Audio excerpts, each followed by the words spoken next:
The college admission scandal is causing quite a stir, but we're focusing a lot on Felicity Huffman and Loughlin. But there are a lot of other things that are involved in this, and they're closely connected to economics. So let's talk about the 18 things you missed in the story about the college admission scandal.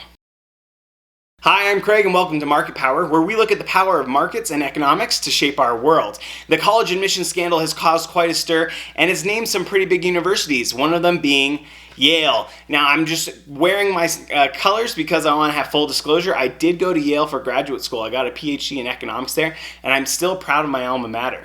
This college scandal is so interesting, I had to go and dive into the economics involved. I went through the 200-page affidavit to find the economic details that you probably missed in all the news coverage. So let's dive into the 18 details you probably missed in all this news coverage. Number 1, economists are the heroes of the story, okay? Special Agent Laura Smith is an economist, or at least she's on the economic team. It says here that she has a bachelor's degree in criminal justice and economic crimes investigation, all right? This is awesome. She is part of a team, where does she say? They investigate economic crimes, including various forms of corporate fraud, securities fraud, and bribery. So if you're interested in busting crimes and everything, come do economics. This is such a we need to be focusing on how economists are the heroes of this story. Number 2, this was a really bad investment for Loughlin's family. If you look at the documents, they put in about $500,000 in bribes for their daughters, okay? And that's just bribes to get in. And then if you look at USC tuition, which is about $50,000 a year, plus housing, so on and so forth, trips, whatever else you have to do, by the end of this, that's gonna be another $500,000. That is $1 million towards an education for these girls that, did they really need? So let's go ahead and look at Olivia Jade, Loughlин's daughter. She has 1.3 million followers on Instagram and nearly 2 million subscribers on YouTube. Like, she already has a successful business. She's only 19. Take that $1 million, invest in it. Go the Kylie Jenner route and become a self-made millionaire, billionaire, whatever we're gonna become. Invest in your daughters that way. Don't send them off to school for an education that they're probably not gonna get very much out of, given what it takes to get them in. Number 3, the bribes were tax deductible, okay?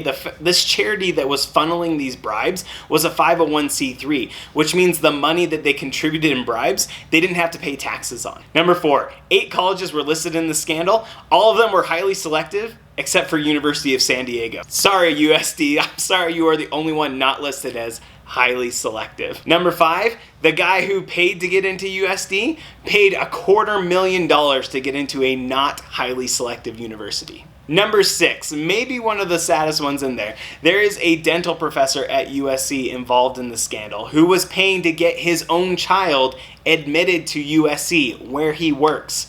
They agreed to $100,000 to admit their kid, and they had to refinance their house because they couldn't afford it. In fact, they only got about half of the payments in. It's this really sad part at the very end of the document.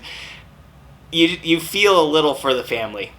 These next ones come from data I collected on test taking. So the bribes to get into the schools, that's a lot of stuff going on. It's really hard to understand how to compare those things. But for taking the standardized tests, like the ACT and the SAT, there's really easy ways to compare those. So I went through and collected data on all 20 students named in this scandal.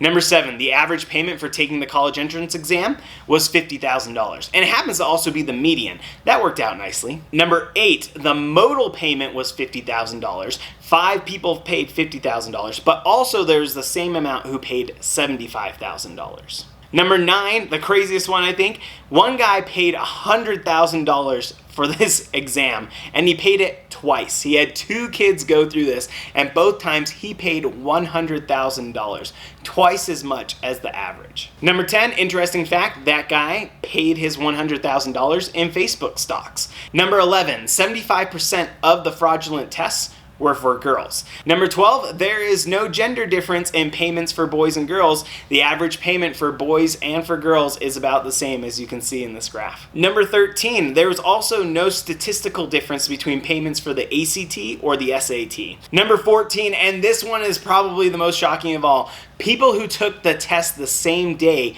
paid different prices.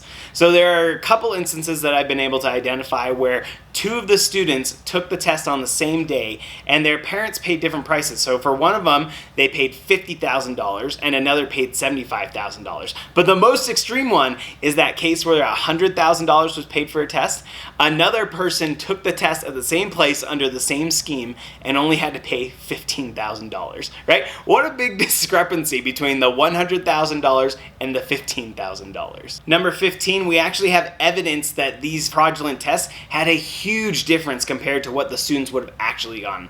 So on one of them for the ACT, the student took the test and got a 23, but the fraudulent test reported a 35. And this is on a scale of 36, right? So a 23 is right in the middle, whereas a 35 is almost perfect. Number 16, money doesn't seem to improve your score. So if we look at the scores that were reported for the ACT and how much money was paid, there's actually no relationship between score and money. So it's not that some parents were paying more money to get a higher score. Number 17, some of these parents were concerned while they're going through this that they were going to make the front page of the news. And guess what? You did. Congratulations! Number 18, and my final one, some of these kids didn't know that their parents were doing this. And this is an important detail to keep in mind. It's really sad as you read through this affidavit because there are kids who are thinking they legitimately did that well on the exam. And these parents who are going to great lengths to convince these kids that they're taking the test and that they're getting a real score back.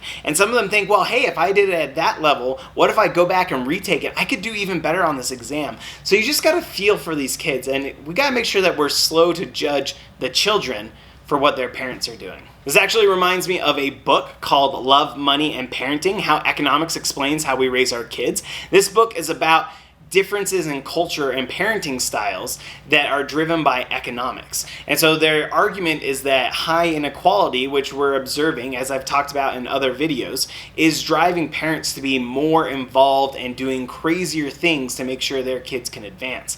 And this seems to be a prime example of what's going on here. So if you're interested in this book and the argument the authors are making, check in the description below. I've put a link to it so you can check the book out for yourself. Those are the 18 things you probably missed about the college admissions scandal and are closely related to economics. Are there other interesting things about economics involved here? Let me know in the comments below. Also check in the description. I put a link to my Twitter page where we can discuss this more. Remember to subscribe to the channel so you can stay updated on more videos related to economics. I'm Craig. Thanks for watching Market Power today.